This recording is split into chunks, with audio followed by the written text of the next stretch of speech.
In the heart of a quiet African village, there lived a girl whose beauty was unmatched.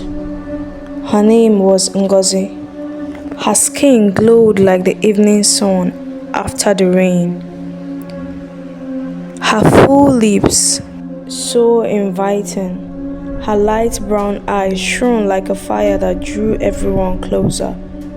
She did not need to call for attention, for attention found her wherever she went. Everywhere she walked, men stopped in awe. Women stared in envy, and yet her beauty was not the blessing everyone believed. It was a curse waiting to unfold. One by one, men came to her with gifts. The blacksmith brought a necklace carved from rare iron stones. The palm wine tapper carried calabashes filled with sweet, freshly tapped wine. The farmer, Emeka, came with baskets of yam, cassava, and goat meat. Each gift was received with a smile, but hidden behind Ngozi's smile was mockery. She accepted everything, yet her heart gave nothing. Men will boast to each other, Ngozi has promised me her hand, only for the other to say, no, she has promised me her heart. But promises were her favorite game. Emeka loved her deeply. He gave her everything he had, his sweat, his pride, his future.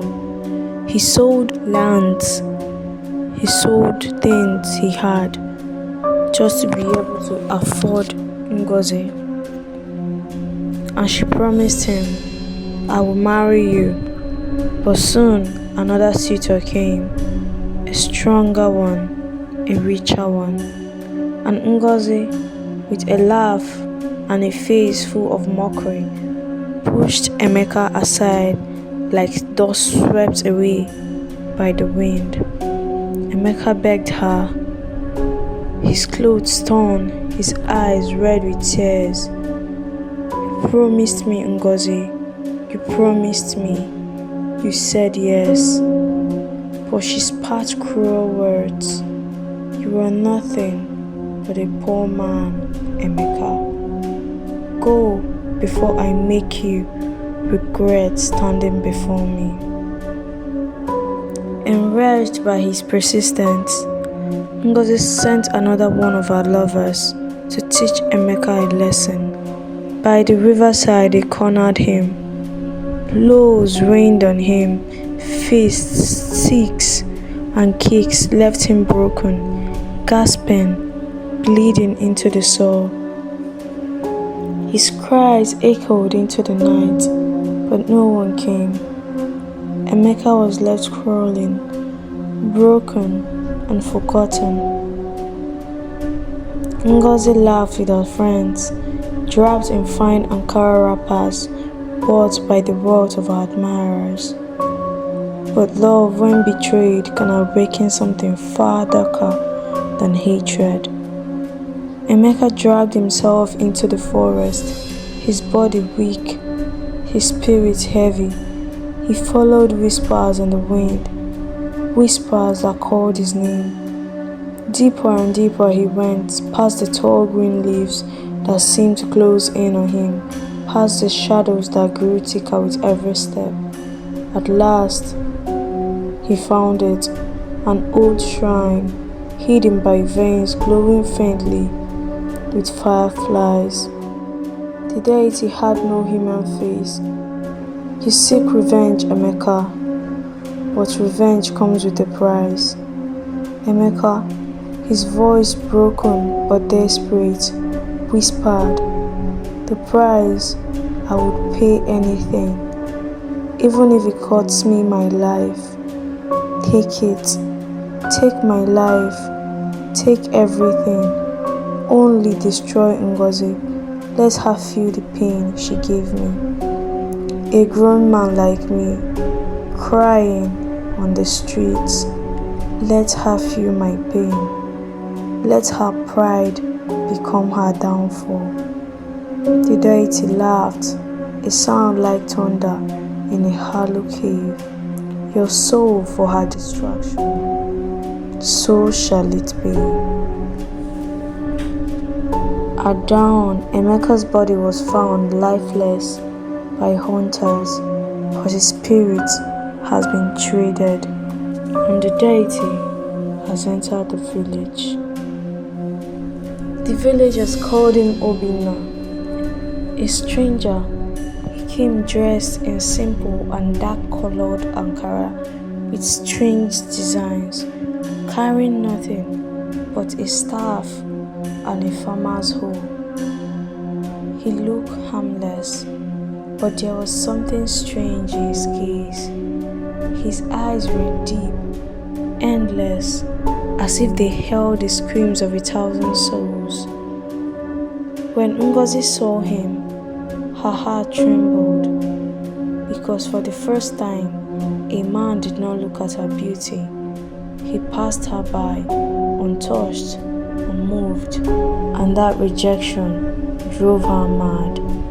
She began to stalk him. She watched as he tilled the soil, his hands strong, his back glistening with sweat. She waited at the market, hoping for a glance. She followed him by the riverside, hiding behind trees, her light brown eyes pecking through the green leaves. Why does he not want me? She whispered to herself. Does he not see me? Does he not know who I am?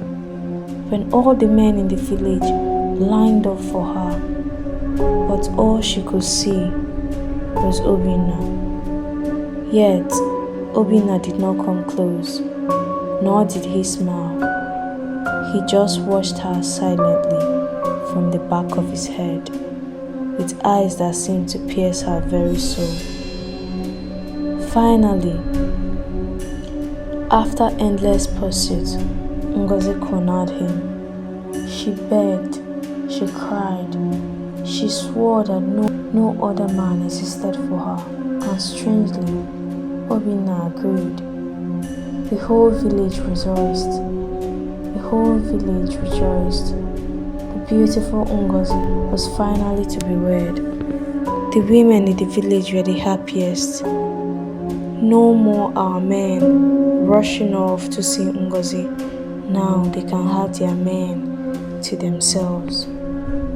Her dress was the finest Ankara, laced with beads, her head adorned with cowries, more radiant than the moon itself. The drums beat, the villagers danced. But Obinna stood calm, his eyes fixed on her with an unsettling stillness. As the elder raised his hand to bless the union, Obinna's voice cut through the air. I have come for what is mine. As soon as his voice was heard, the sky darkened, the drums fell silent, the air grew heavy. Ngozi's smile faded as Obinna's form began to shift. His skin cracked like clay, his eyes burned red, and his voice deepened with the sound of the deity itself. The price has been paid. The promise has been kept. Tonight, Ngozi, your beauty and soul belongs to me. Before the villagers, her beauty melted away. Her skin wrinkled, her hair fell, her eyes grew dull, her body twisted, collapsing into weakness. She became a living corpse, an ugly, trembling vegetable, and Obinna vanished into smoke. The villagers screamed. Some ran, some fell to their knees in prayers, some stood in shock. Ngozi's once radiant body lay shaking on the ground, her lips trembling without words, her light brown eyes now empty. The girl who toyed with hearts, the girl who mocked love, the girl whose pride was her beauty had been taken, and the whispers in the wind carried the maker's voice. You promised me, Ngozi.